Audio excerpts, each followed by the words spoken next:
श्रावणीने असा काय निर्णय घेतला आणि अखेर उतरवला त्या विशंभरचा माज। नमस्कार मित्रांनो, या मालिकेच्या आजच्या भागामध्ये नक्की काय घडलं चला तर बघूया। जेव्हा विक्रम बोलतो की सगळं अलकनंदा मॅडमनी केलं, तेव्हा सच्चा असणारा विशंभर लगेच पलटी मारतो आणि म्हणत असतो हे शक्यच नाही, तू कशावरून खरं बोलतो।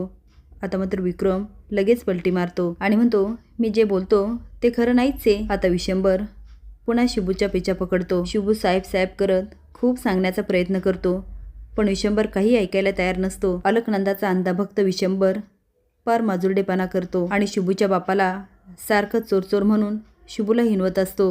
हे मात्र श्रावणीला अजिबात सहन होत नाही आणि ती विशंभरला जाणीव करून देते, बाबा शिबूने तुमच्यासाठी आणि आपल्या घरासाठी खूप काही केलंय, तो तुम्हाला देवासमोर मानतो बाबा। शिबू म्हणतो साहेब मी खरं सांगतो, माझ्या अण्णांवर आळ घालणं फसवणं हा सगळा एक प्लॅन आहे, ह्या विक्रमचा आणि अलकनंदाचा। आता विशंभर चांगलाच पिसळतो, शिबूची कॉलर पकडतो आणि ढकलत म्हणतो ए शिबू निघ।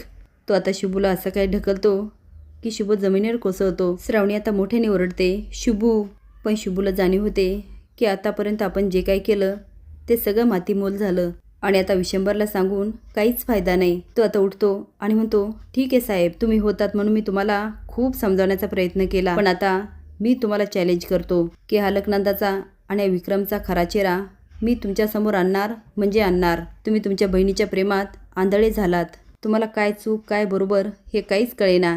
अहो तुम्ही तुमच्या स्वतःच्या मुलीचं नाही ऐकत तर माझी काय गत आहे। आणि एक सांगतो साहेब, तुमचा संसार पण ह्या बाईनेच तोडला। विशंभर धावत म्हणतो चल निघ, परत तोंड दाखवू नकोस। शिव म्हणतो तुम्हाला माझं तोंड तर बघावंच लागणार, कारण त्याशिवाय हे अलकनंदाचं सत्य तुमच्यासमोर कसं येणार। आता शिबू पण विशंभरचा चांगलाच माज उतरवतो आणि निघून जातो। श्रावणी समजावण्याचा प्रयत्न करते पण विशंभर निघून जातो। विक्रम अलकनंदाकडे बघतो आणि दोघंही स्माईल करत असतात। हे श्रावणी तिचे काका आणि काकू बघत असतात। श्रावणी अलकनंदाला म्हणते हे सगळं तू घडून आणलंस ना, शिबूच्या बाबांवर चोरीचा आळ तू आणलास ना। अलकनंदा म्हणते तुला कळून काय फरक पडणार आहे, विशंभर तर तुझं काहीच ऐकत नाही। अगं काही ऐकायचं सोड, तुला तर मुलगीच मानत नाही, त्याच्यासाठी तुझी आई आणि तू धोकेबाज बायका आहेत। श्रावणी म्हणते एक न एक दिवस तुझा खरा चेहरा मी बाबांसमोर आणणार म्हणजे आणणार, विचार कर त्यावेळेस तुझं काय होईल। सगळा प्रकार झाल्यानंतर शिबूला कसा धडा शिकवला यामुळे विक्रम स्वीटी आणि अलकनंदा हसत असतात, पण श्रावणी काही शांत बसणारीतली नसते। ती आता जाते आणि दौलतला सोडते। हे जेव्हा विशंभरला कळतं त्याची तळपायाची आग अगदी मस्तकाला जाते। तो तावातावाने येतो आणि म्हणतो तू त्या दौलतला सोडवलंस ना। श्रावणी म्हणते कारण ते निर्दोष आहे। विशंभर म्हणतो त्या शिबूने गद्दारी केली, त्याच्या बापाने तो मौल्यवान हार चोरायचा प्रयत्न केला आणि तू त्याला सोडवलंस।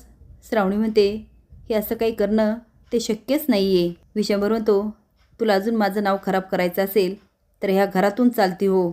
श्रावणी म्हणते तुम्हाला माझ्यामुळे एवढा त्रास होत असेल तर हे घर सोडून गेलेलंच बरं। आता विशंभरच्या चेहऱ्यावरचे रंगच उडतात।